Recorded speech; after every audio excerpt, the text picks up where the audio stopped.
Welcome back. In this video, we're going to continue on with share issue. We've had a look through the diagram on share issue and the video on that, so be familiar with the process before looking at this. Now, I'll bring up the share issue worksheet. This worksheet is very much aimed at the assignment and getting you to ask the questions to determine how you should structure your company's capital structure, its shares. What you want to consider in this is whether to issue different classes of shares and what rights and powers to give to the various shareholders. And you're going to decide, well, if I'm bringing in an investor, do they need a separate class? Do they need preferential rights?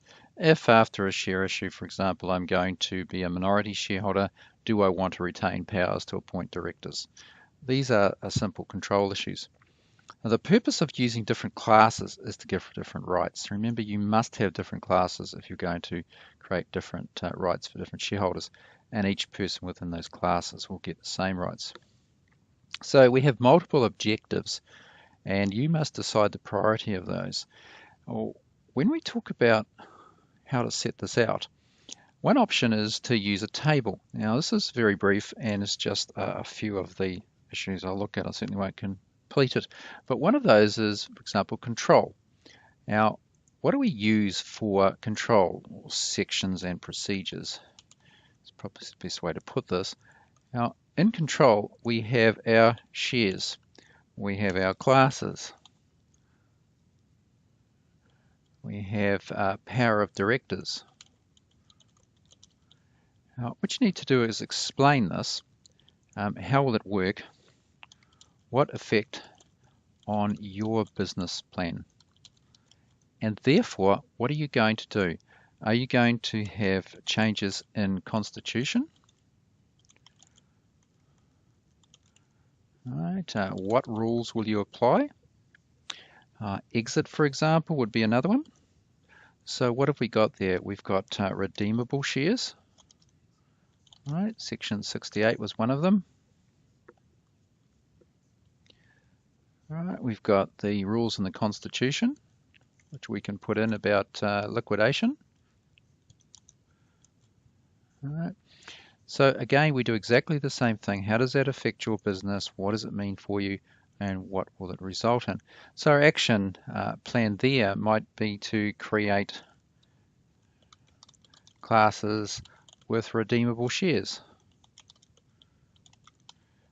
We might have a liquidation vote at 3 years, for example. A vote to continue at 3 years or whatever time period you like. Now, what you're really doing here is you're saying, let's go through all the issues and we're going to put them in a table and we're going to decide how does that affect us in our constitution. Now, in the other areas, you've got risk, for example. It's not part of this video, but risk would include things like, should you be a director? Right. In the control thing, this links in quite strongly here. We have the option to give shareholders direct controls. Now the problem with that is you've got risk issues. So these two things rate together. Now, what you're going to do is create this list of options that suit your business. And you might say, well, we could do these things and we could have real control for the directors, shareholders. So for example, borrowing, requiring consent. Capital assets we talked about. Major contracts. I don't mean major transactions here, I mean things like joint ventures, for example.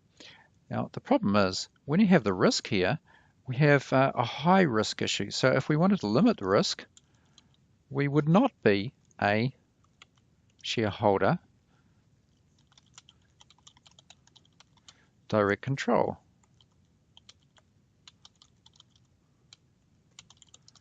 Now, obviously there's a conflict here. So here we want to do it for control, here we don't want to do it. So when you're finishing with this, you're saying, well, my major priorities are risk or control. If it's risk, I wouldn't do it. If it's control, I would do it. And you make up your own mind which is the most appropriate.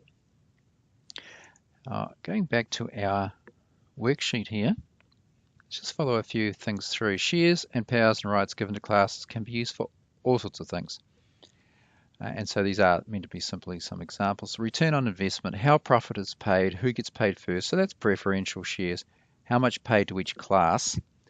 And so you can have dividend policies relating to paying a certain percentage in the form of dividend to shareholders. Control, so that's our voting rights, the right to vote, not to vote. Direct control, so that's the Section 126 issue mentioned in risk. What happens when new shareholders are created? So how do we bring them in, and do we limit their powers? Let's make sure our voting rights give us ongoing control of our company. Otherwise, we can get cut out of our own company. You could easily have 100% of a company, bring a shareholder in. They now have 49%, you still have control. Now you need extra money, so you have to bring in a 10% shareholder, and now you don't have control.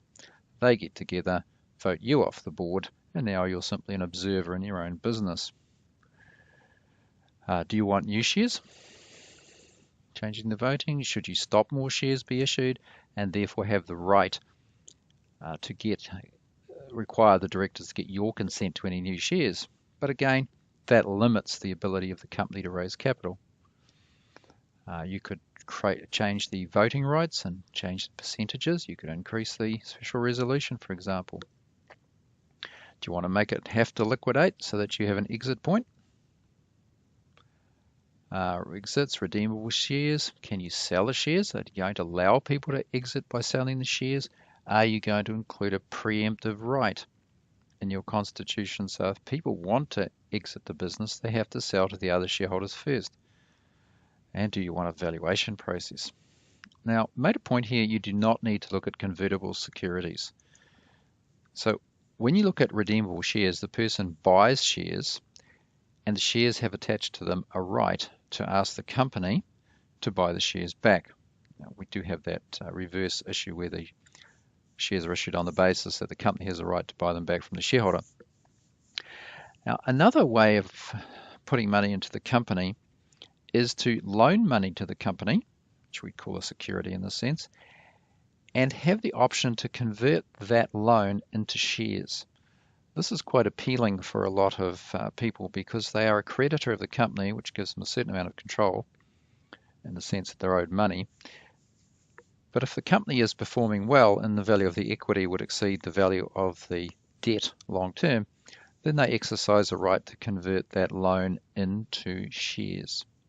As I said, this is a convertible security and you don't need to look at it, but it's a very useful technique for putting money into companies.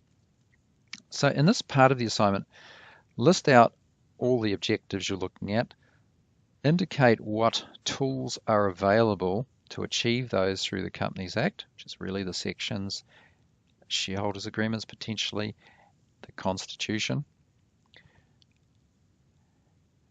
Then decide how you could use those in your company, that table approach, and how you could use them, and then say, what are you actually going to do? Now, you could simply set it out in a list there with contradictions all the way through of saying this one's got high risk, this one down below has got low risk. And at the end of it, say, well, my priorities are low risk. Therefore, I will do this one here, but I won't do this one up here with real controls to shareholders. That's entirely your decision. It's your structure.